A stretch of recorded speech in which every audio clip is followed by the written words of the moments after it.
tiene que ser el último es que ya se han dicho muchas de las cosas y tanto Ana como Alberto pues han hablado de muchos de los temas respecto a temas de gestionabilidad, sobre todo. Bueno, primero decir que por supuesto que ASIF es la Asociación de la Industria Fotovoltaica y que bueno, somos bastante conocidos y por supuesto que nos dedicamos a la defensa y promoción de lo que es la industria fotovoltaica. También me gustaría decir evidentemente que bueno, debería quedar claro de que estamos costando una cantidad de dinero determinada, como ha dicho el compañero de UNESA, pero tenemos que decir que las energías renovables, todo lo que se está metiendo de dinero en estos momentos, para nosotros es una inversión de futuro. Yo creo que eso en su día también se hizo con otras tecnologías, que ahora se llama generación ordinaria, y también se tuvo que hacer esfuerzos determinados en ello. Por lo tanto, deberíamos centrarnos en cuál va a ser el futuro de todas estas energías y cómo vamos a conseguir esa rentabilidad, que es lo que le preocupa a todo el mundo, o como se ha dicho al principio, ese déficit. ¿Por qué es? El déficit evidentemente ahora se centra, pero también es debido a determinadas políticas que se han ido adoptando. Por respecto a lo que debe ser la gestionabilidad, por intentar aprovechar más lo que he traído, porque pensaba que se iba a decir casi todo antes, decir que en el caso de la fotovoltaica tenemos una ventaja sustancial, es que somos modulares, podemos hacer una instalación muy pequeña o muy grande. Por lo tanto, no necesitamos hacer una cantidad, o sea, meter mucha potencia en una sola instalación. Por lo tanto, somos, por decirlo de alguna manera, el futuro de la generación distribuida. La generación distribuida es la que va a marcar ese hito de poder generar en los mismos puntos donde se consume, sobre todo en instalaciones pequeñas, y con ello pues vamos a tener una serie de ventajas sabidas ya por todos con respecto a reducir las pérdidas o no hacer tantas inversiones en la red, o evidentemente también reducir el CO2, como os he dicho en otros puntos. Por lo tanto, yo lo que me voy a centrar más precisamente es cómo ha evolucionado el sector, qué ha ocurrido con el mercado y el crecimiento de la fotovoltaica y cuál debe ser el futuro que debe tener la fotovoltaica y cómo debe de aspirar a tener una cantidad determinada dentro del mix de generación. Decir que en España tenemos una industria fotovoltaica totalmente desarrollada, también tenemos toda la cadena de valor de todo lo que se hace en estos momentos y si tenemos en cuenta lo que nos están dejando ahora hacer debido a los últimos reales decretos en España, que nos dejan hacer del orden de 500 megavatios al año y una previsión, como vemos un poco más adelante, de reducirlo incluso a 300, 350 con el nuevo PER, decir que en España, ahora mismo con lo que hay, las fábricas que tenemos, somos capaces de producir 1000 megavatios de módulos y 1500 megavatios de convertidores, vamos, de inversores. Que tenemos una industria totalmente competitiva también a nivel mundial en estos aspectos y evidentemente pues estamos desaprovechando oportunidades por culpa de que en su día hubo un crecimiento, vamos a decir, desmesurado y a continuación se nos dio una fama determinada. Decir también que hemos sufrido una transformación total de lo que eran, en este caso, si viéramos las instalaciones, estas que vemos aquí de color verde, como los cupos que nos han dejado hacer durante cada trimestre nos dejan hacer, cómo se ha centrado más en hacer instalaciones sobre el tejado que instalaciones sobre el suelo. Por lo tanto, hemos tenido un sector que ha tenido un parón tremendo debido a la nueva regulación y nos hemos tenido que transformar para hacer instalaciones sobre tejado. Por lo tanto, con eso hemos llegado a lo que dice este gráfico, que básicamente en el 2009 hicimos menos de 100 megavatios y en el 2010 pues hicimos aproximadamente 400 megavatios. Nos han ido dilatando en el tiempo este tipo de instalaciones y poniendo ahora mismo lo que quizá debería haber sido en un principio, promocionar más lo que debe ser tejado para que seamos generación distribuida. En este momento los objetivos son que 2 tercios sean sobre tejado. Las empresas que tenemos, que he dicho también que están a primer nivel en el mundo, pues como pone este otro gráfico, no han tenido más remedio que irse a otros países y en estos momentos a las instalaciones más grandes fotovoltaicas que se están haciendo ahora mismo en el mundo, básicamente las están haciendo empresas españolas. Estamos en Francia, Italia, Estados Unidos, Canadá, la República Checa y todas estas empresas están desarrollando lo que en estos momentos no se puede hacer aquí. Mientras tanto, durante el año 2010 fueron cayendo los precios, pero ahora veremos que todavía eso ha sido mayor. Mientras tanto, la demanda, debido a la crisis, ha ido bajando y en estos momentos podemos ver que las instalaciones fotovoltaicas, respecto a los picos mensuales que se pueden tener, el otro día, me parece que ayer o antes de ayer, se batió un récord y se quedó durante un mes en 4,5, el 4,5% de la demanda fue solar. Evidentemente también está algo de termosolar, y además que se irá incrementando también con el tiempo, y bueno, ahí queda el eso. Evidentemente no somos como la eólica, que tiene una penetración muchísimo más alta, y en estos momentos, pues eso, respecto a potencia, pues tenemos más o menos un 4%, y respecto a demanda, el de promedio al año como un 2 y pico por ciento. Para ver la competitividad, ¿cómo vamos a encontrar esa paridad con la red? Que ya veremos que es bastante más cerca de lo que se ha comentado aquí. Tenemos que tener en cuenta una cosa, debido precisamente, entre otras cosas, al tema del déficit y la no adecuación real de los precios de las tarifas. Estamos viendo cómo en los últimos años las tarifas eléctricas han subido muchísimo, y aunque España está ahora mismo más o menos en el promedio, lo que se refiere a electricidad doméstica de la media europea, podemos ver que en los últimos años, en los últimos 4 o 5 años, pues prácticamente se ha subido un 20%, pero claro, sigue quedando el problema de cómo se arregla todo este déficit que se ha comentado antes. El gobierno nos ha ido dando pues determinadas perspectivas a lo largo del tiempo. Primero nos dijo con el Real Decreto 1578 podéis llegar en 2020 a 12 gigavatios, luego sacó el panel, que pensó que eran unos 8 gigavatios, y hoy por hoy lo que aparece en el PER ahora mismo excede muy poco de 7 gigavatios para 2020. Todo, evidentemente, con la argumentación que somos caros, pero somos caros, éramos caros. Tenemos unas tarifas, que los 3 tipos que tenemos ahora mismo definidos, que son tarifa suelo y 2 tarifas en tejado para instalaciones pequeñas e instalaciones grandes, podemos ver que ahora mismo las instalaciones en el suelo no estamos hablando de 44 céntimos, estamos hablando de menos de 14 céntimos. Por lo tanto, ahora veremos que esa paridad con respecto al precio del pool o con respecto a otros tipos de precios, cómo está más cercana de lo que parece. Y con todo y con eso, pues el gobierno pues, nos ha aplicado una reducción de horas, unas limitaciones no vistas en otro tipo de tecnologías, por las cuales tenemos, en función de unas zonas de radiación que no se definido en su día para eso, dicen solo puedes producir hasta no sé cuánto, y el resto, pues bueno, será precio pool. Pero bueno, en definitiva eso no existía, y no dejan de ser efectos retroactivos que en este caso el gobierno nos está aplicando, llegando a pérdidas, en el caso de los 3 primeros años de Nueva Cera, pérdidas en esos 3 años de un 30% aproximadamente, y a un 10% de lo que va a quedar el resto de la vida de la instalación. Por lo tanto, ha habido unos recortes sustanciales que bueno, que pues siguen en línea con lo que han ido bajando también las tarifas. Por lo tanto, nosotros, ¿qué es lo que tenemos? ¿Qué es lo que pretendemos del futuro? Nosotros lo que pretendemos es tener una reducción de precios, de lo que nos cuesta hacer las instalaciones. Queremos integrarnos en la red y, por supuesto, queremos reducir las barreras. Cuando hablo de barreras, hablo de técnicas, administrativas, legales, que en España, como veremos, en algunas cosas es muy exagerado. Podemos ver, si habláramos del precio kilovatio hora, en esta previsión que hace la Asociación Europea, que hace EPIA, podemos ver cómo hasta hacia 2020 hay una bajada, que básicamente lo que va a bajar son los precios nuevamente, aunque en 4 años los hemos bajado a la mitad, se va a volver a bajar hasta 2020. Si vemos el caso de España, España estaría dentro de esta banda, estaríamos en la parte más baja, porque somos uno de los países que tiene la radiación más alta. Por lo tanto, nada más que hay que mirar esos precios y luego iremos extrayendo conclusiones de por qué vamos a llegar a esa paridad. Si esto lo hacemos respecto al precio de las instalaciones, que no hace tantos años valían 6 o 7 euros vatio pico, podemos ver que ese límite del euro, aunque no va a ser en 2020, pero bueno, estaría bastante cerca. El caso es que las tecnologías, todas las tecnologías que están aplicando a fotovoltaica están evolucionando de una forma muy rápida. Estoy quedando seco.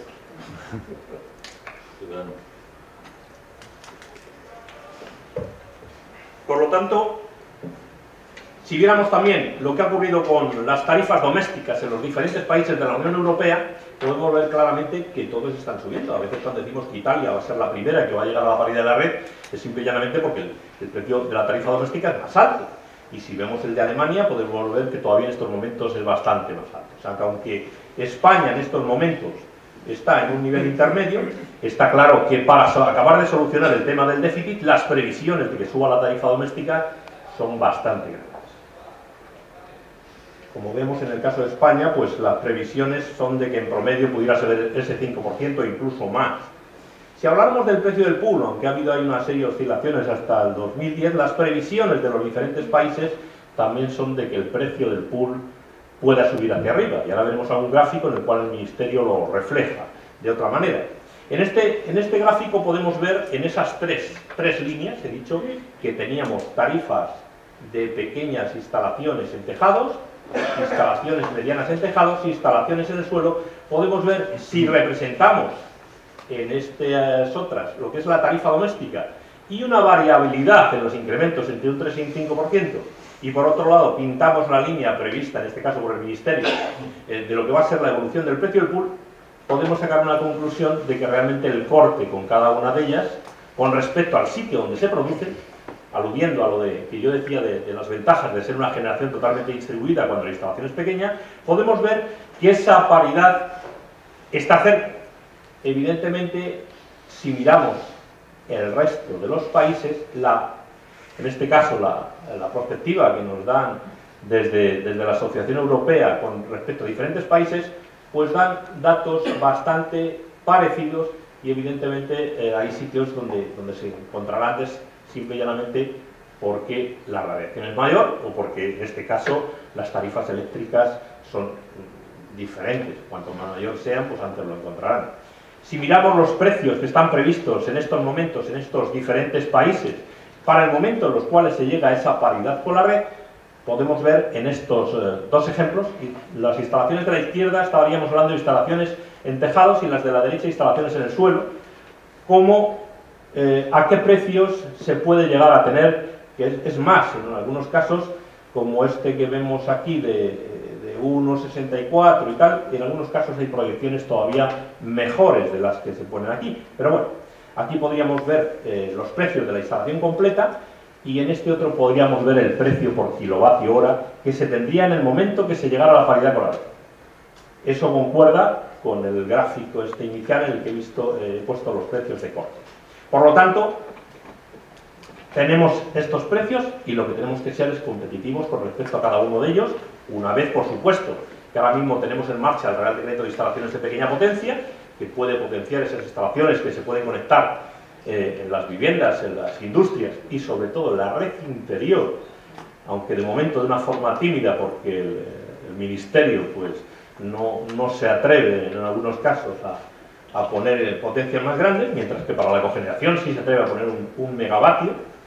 Entonces lo tenemos cada vez mayor. Es más, una vez que consigamos la paridad con la red, los cupos que tenemos establecidos por los cuales debemos de cumplir para, en este caso, con estas tarifas, no producir mayores gastos de los necesarios, no sería necesario, en este caso, tenerlos en cuenta en esos cupos. Todo lo que fuera, que tuviera paridad, todo lo que no consumiera, en este caso, tarifa, evidentemente no sería necesario, porque ya seríamos competitivos.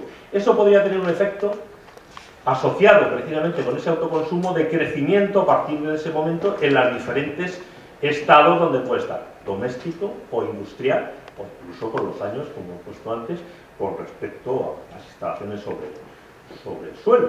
En este gráfico podemos ver una estimación también, esto dicho por el Ministerio, la cual, bueno, ellos lo ponen a más largo plazo, pero también van reconociendo, como podemos ver, por ejemplo, el precio de la eólica que tenemos aquí, y luego como el precio de la fotovoltaica en tejado y en suelo, cómo está previsto la competitividad respecto al precio del pool.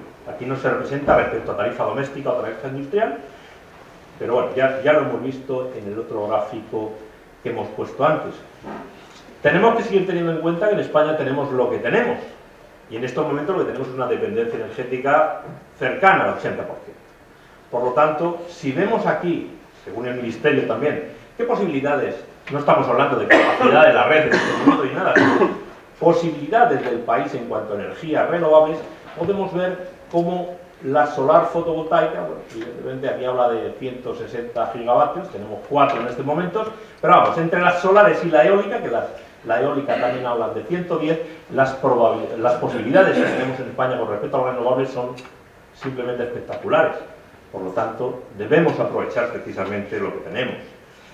Si hacemos también una comparativa respecto a un determinado escenario, una proyección de un precio del petróleo relativamente bajo, y comparamos la fotovoltaica que tenemos en la parte superior, en el año 2010, 2020 y 2030, respecto a energías, o sea, generación de pico y determinadas energías, pues podemos ver que en el año 2030 podríamos ser perfectamente competitivos con respecto a esos tipos de generación.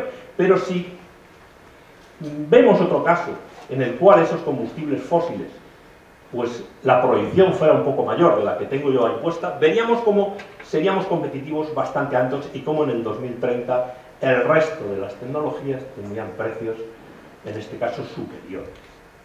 Por lo tanto, otro de los temas en los cuales la fotovoltaica debe de realizar un esfuerzo considerable, igual que lo ha hecho la eólica, en este caso va a ser que en estos momentos vamos a tener que irnos adaptando a una serie de requerimientos técnicos, requerimientos que está poniendo el operador del sistema, para adecuarnos, al igual que la eólica, a los huecos de tensión. Tenemos que tener una visibilidad por parte del operador para que sepa qué es lo que producimos, que en este momento solo se ve como un menor consumo, y todas esas temas de reactiva, de tensión, de estar adscritos a centros de control, deben de evolucionar para que esta tecnología también cuente bajo estos aspectos y sea totalmente controlable. También tendríamos que decir que dentro de lo que sería la gestionabilidad, cuando hablamos del conjunto de lo que se tiene de fotovoltaica en el país, pues somos relativamente predecibles, bastante predecibles. Es más, cuando se ofrece la energía al mercado diariamente, se ofrece hora a hora. Nada más que quiere decir que estos agentes de mercado no nos cobran nada de dinero por los desvíos, porque ellos saben que en el promedio, y al sumarlo con determinado tipo de tecnologías, es muy fácil predecir lo que se va a producir. Por lo tanto, nos vamos a adaptar a huecos de tensión y vamos a hacer lo que sea necesario. Otro de los impedimentos que podemos llegar a tener es que, evidentemente, cuando se haga el tema del autoconsumo, nos pueden pedir un NTO anual. Vamos a decir, si yo consumo 10.000 kilovatios, podré instalar una fuente renovable que haga esos 10.000 kilovatios. Y en este caso, pues que me vayan dando un crédito de lo que yo voy produciendo para ir consumiendo. Pero bueno, también se le puede ocurrir al gobierno, en algunos casos, que hay determinados impuestos que podrían aplicarse. Por lo tanto, lo único que ocurriría es que en vez de llegar a la paridad en un punto determinado, si asumimos ese IVA, ese término fijo de potencia, esos impuestos, lo único que ocurriría es que se retrasaría 2 o 3 años más. Por lo tanto, la llegada sería ineludible también. Otro de los temas que tenemos que tener también muy en cuenta, y en España en este caso, tanto instalaciones, todas las instalaciones renovables han sufrido los temas de tramitaciones, todas las barreras tecnológicas, administrativas, económicas, y cómo ese afán recaudatorio que se ha ido teniendo en ayuntamientos, comunidades autónomas, se ha visto reflejado. En un estudio como este, que está hecho en un grupo europeo que se llama PV Legal, podemos ver en este caso cómo esos requerimientos en horas de trabajo, en el caso español, no tienen nada que ver, pues, por ejemplo, con lo que se ha hecho en Alemania. Y realmente hay mucha mejora, hay mucho gasto de papeleo que no produce absolutamente nada y que hay que acabar evitando en estos casos para que no se incremente artificialmente determinados precios, al ser, y sobre todo al ser instalaciones pequeñas. Puede haber impedimentos de puntos de conexión, de impuestos, tal, que hay que corregir. Si esto lo viéramos también con respecto a lo que se tarda en el desarrollo de los proyectos, podríamos ver cómo hasta ahora también desarrollar un proyecto. Aquí están los tres tipos de proyectos que se hacen en España, en suelo, y los dos que se hacen en tejados. Podríamos ver también que una instalación, por decir algo, una instalación de 1 megavatio, que puede hacerse perfectamente la ejecución una vez que se tienen los materiales en un par de meses, pues como en algunos casos se han llegado a tener tramitaciones de años. Por lo tanto, ha sido terrorífico que sea más importante cómo se tramita la instalación que cómo se construye. No deberíamos de perder el tiempo en ese tipo de cosas, sobre todo viendo ejemplos. Vuelvo a ver el ejemplo de Alemania, en el cual incluso están mejorando en estos momentos, cómo esos tiempos los han minimizado totalmente. Por lo tanto, Como conclusiones, yo lo que diría es que, aunque se tuvo un crecimiento, vamos a llamar, desmedido en el año 2008, pero bueno, desmedido también porque la regulación que la hizo el gobierno, pues fue como fue, con ese ha sido utilizado en este caso por el gobierno para hacer una paralización total prácticamente del sector durante el año, sobre todo el año 2009, y se ha ido recuperando algo en el 2010, y como hemos tenido una serie de regulaciones que lo que hacen todavía es restringir más el tema de la fotovoltaica. Y ahora mismo las previsiones que da el PER, pues la verdad es que habla de 7 gigavatios y pico hasta 2020, cuando en Italia estamos hablando de 23 gigavatios para el 2016, simplemente, y si hablamos de otros países podemos extraer las mismas conclusiones, realmente son cantidades mínimas, sobre todo aludiendo nuevamente a esta generación distribuida y cómo ya existen estudios en los cuales, aunque esa generación distribuida, aunque sea incluso superior a un 20% de esa demanda que va a haber en una de las redes de media y baja tensión, realmente pues no tienen casi incidencia, a no ser que sean incidencias localizadas por exceso de potencia en determinados puntos. Por lo tanto, los objetivos de la industria fotovoltaica, primero es convencer que realmente esos precios han bajado, que han bajado y bajarán muchísimo, evidentemente, y serán totalmente competitivos con respecto al resto de tecnologías, y convencer para que, por supuesto, para que el resto no tenga necesidad de entrar en el cupo, ya que son competitivos en cada uno de sus sitios y no se va a pedir tarifa, y bueno, por supuesto, adaptarnos a todas las normativas técnicas que sean necesarias para que esa integración en la red sea posible de la mejor manera posible, porque lo es además, y trabajar en esos procedimientos. Vamos, el gobierno debe tener en cuenta que hay que gastarse el dinero en las instalaciones y no en otro tipo de cosas. Por lo tanto, ahora mismo el futuro de la fotovoltaica se va a centrar, aparte de esa calificación, de ser la mejor generación distribuida que parece que puede llegar a haber de momento, de tener una reducción de precios, que está asumido que va a ser así y todo el mundo lo dice, integrarse en la red lo mejor posible, planificando bien su entrada y reducir esas barreras. Con todo eso, yo pienso que la industria fotovoltaica, como lo está haciendo en otros países del mundo, puede acabar demostrando que somos una energía competitiva y con unas posibilidades tremendas de cara al futuro. Nada más, muchas gracias.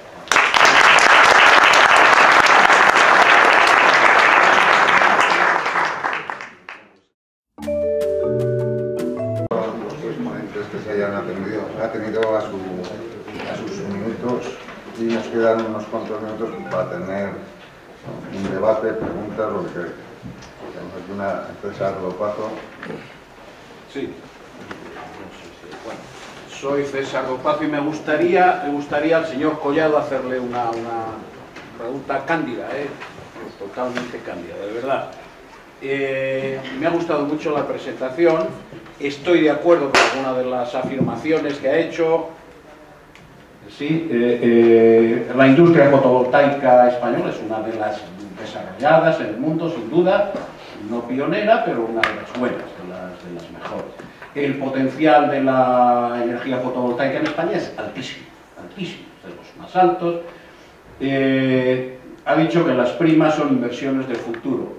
Según cómo se aplican, si se aplican de una forma racional pueden ser inversiones de futuro o puede ser un coste insoportable. Y a continuación la pregunta va en el sentido de que ha dicho en el año 2008 sucedieron cosas, todos sabemos lo que sucedió, pero el papel del gobierno ha quedado, no lo he explicado muy bien, el gobierno ha quedado, no sé, ha dicho usted que el gobierno ha tomado medidas que parece que no son demasiado justificadas.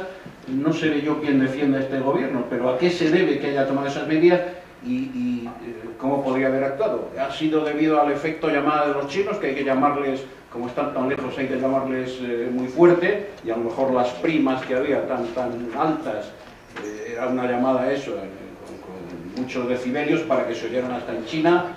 ¿O ha sido porque la proliferación de huertos era muy alta, sin embargo la I+D era escasa? ¿O qué ha sido? Me gustaría de verdad que me explicara usted eso como experto y primer sufridor de las decisiones del gobierno. Dicen que normalmente cuando se empieza diciendo que es una pregunta sin importancia o es una pregunta cándida es que no lo es, y que por supuesto el que lo pregunta sabe la respuesta. Pero bueno, Mi respuesta. cada uno tiene su respuesta.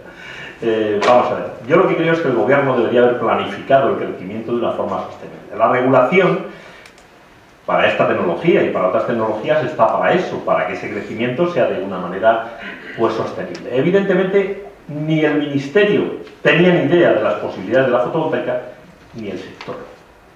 Eso fue lo primero.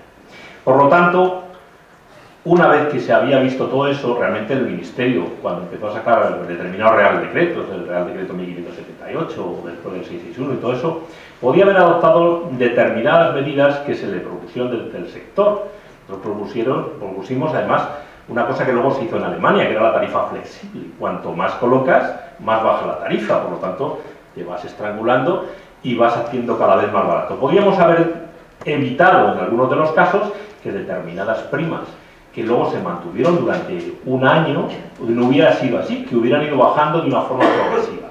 Por lo tanto, la responsabilidad del sector, pues es la que es, pero tenemos que tener en cuenta una cosa: cuando una empresa ve negocio en hacer una instalación, el efecto es llamada, se llame fotovoltaica, se llame eólica, se llame lo que sea, evidentemente. Y en ese momento, cuando una empresa tiene posibilidad de ganar dinero, que las empresas están para eso, evidentemente van a ir. Otra cosa es que el gobierno debería haber tomado otro tipo de medidas, como las ha tomado después, pero las ha tomado tarde y mal.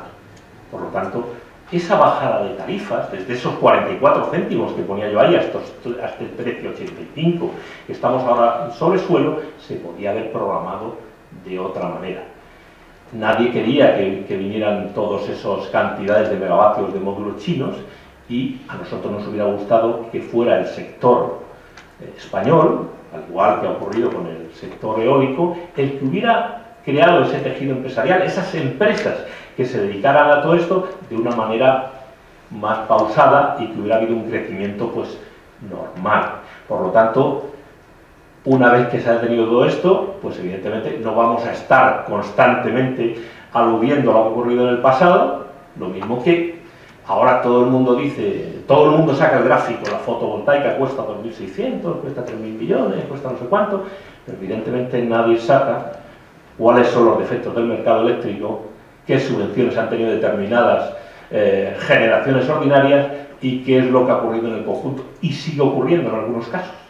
Por lo tanto, sí, nosotros entonamos el mea culpa constantemente como diría la reina de Inglaterra, del annus horribilis del 2008, pero quizás debido a lo del 2008 la energía fotovoltaica existe también en España, y en estos casos está siendo considerada, aunque yo creo que no está siendo considerada con respecto a las perspectivas de futuro que tiene en estos momentos, y nada más que habría que hacer una pequeña comparativa con lo que está previsto en otros países.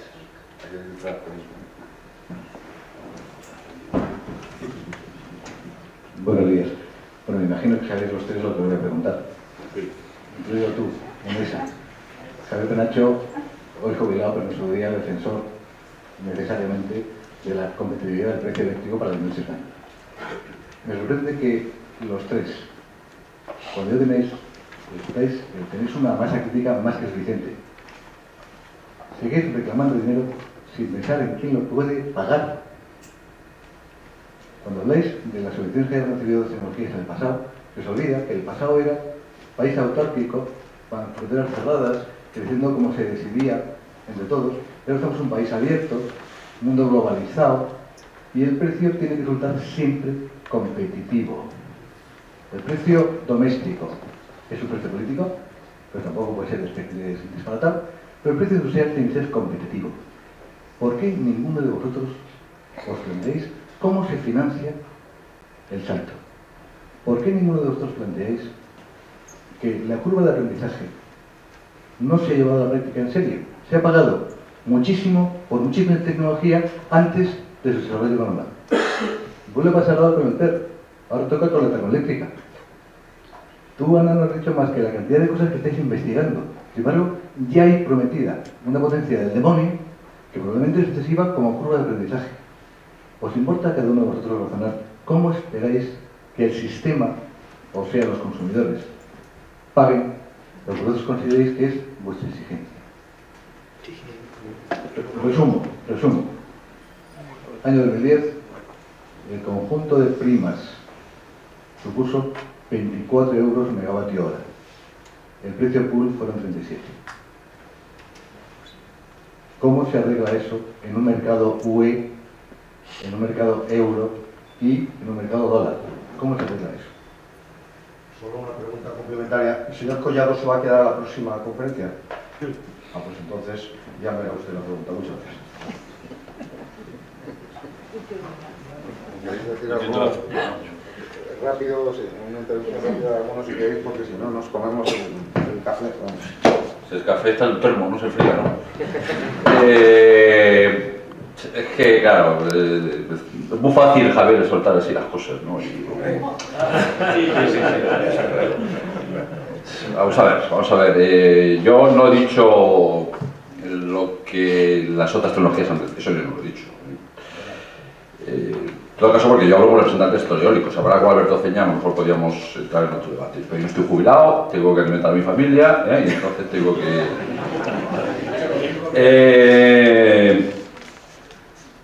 Vamos a ver, los que ya tenemos años, y sabemos, hemos visto desde la ley del sector, de la ley de conservación de la energía, el intercambio de activos, marco estable, sabemos que las reglas del juego del sector eléctrico están lejos de ser reglas competitivas, ¿vale? Y no digo más, ¿vale?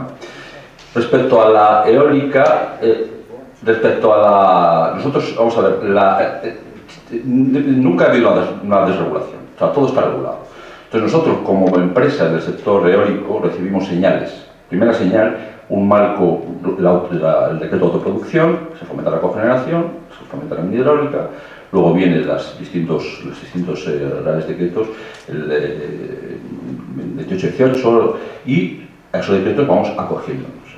Cuando, por ejemplo, el 436-2004 nos damos cuenta de que hay una situación sobrevenida, de que el precio del mercado es muy alto y que con la prima se llega a remuneraciones muy altas, el sector eólico es el primero que acepta que se coloque un techo a la remuneración. Evidentemente pedimos un suelo, con lo cual nosotros hemos sido siempre responsables en este tema, como sector eólico. Hemos aceptado retroactividad, como se habla mucho de retroactividad. La disposición transitoria primera del 661 es una retroactividad a los parques eólicos que están en funcionamiento.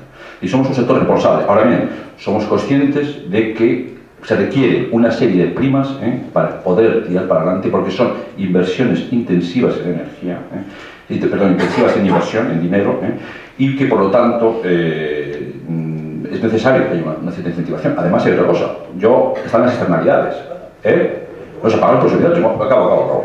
Entonces, bueno, vamos a ver, es que los consumidores, el problema fundamental es que hemos pensado que la tarifa eléctrica da para todo, entonces no da para todo. Entonces, acabo. Entonces, ahora tenemos otro indicador, el 20% de la cobertura de la demanda tiene que ser cubierta con energías renovables, y a partir de ahí empezamos a hablar, y nosotros consideramos que 35.000 megavatios, generando el empleo que generamos. Ni hay un sector eléctrico, ni sector de transformación eléctrica en este país que generan empleo y la capacidad tecnológica que tiene España. Nos estamos cargando con estas velidades de que si un euro para arriba o un euro para abajo. Nos estamos cargando. Ya. Un minuto, por favor, la respuesta, porque si no acabamos. Bueno, yo, esta pregunta, hay parte que la he contestado en mi presentación cuando decía I+D versus subvenciones. Yo creo y estoy de acuerdo en que debería de haber más inversión en la I+D, que la regulación, que tenemos plantas, tenemos plantas asignadas hasta el 2013 que están con tecnología de hace 2 años, lo cual no estamos de acuerdo con eso, pero es como se ha dado la situación. Nosotros queremos hacer inversión en I+D y sí que me parece importante. Respecto a los precios, solo citar una noticia de hace un mes. La última subida que tuvo grande el barril de petróleo, en una semana el Estado español se gastó todo el dinero de las primas del 2009 a las renovables, solo por la subida del petróleo.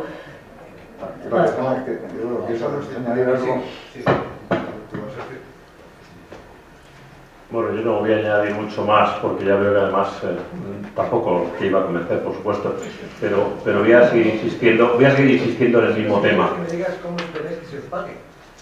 Si el gobierno, nosotros no tenemos que responder. Nosotros no tenemos que inventar nada. No tenemos que responder a eso. Pagamos a los consumidores. Nosotros hemos convencido a la gente cómo se ha bajado esta tecnología que tiene un futuro y tendríamos que ver el futuro que van a tener el resto de la generación ordinaria y cómo la hemos bajado a la mitad, cómo la vamos a volver a la mitad otra vez y cómo en este caso se va a necesitar en España este tipo de energía. Cuéntame, si no se hubiera hecho ese desarrollo que se hubiera hecho en España, ¿cómo habríamos sido capaz de evolucionar este tipo de sector? Soy defensor del renovable a tope. No. Podemos seguir hablando de ello en el café. Tenemos unos 15-20 minutos para tomar un café. 15 de café. Muchas gracias a todos.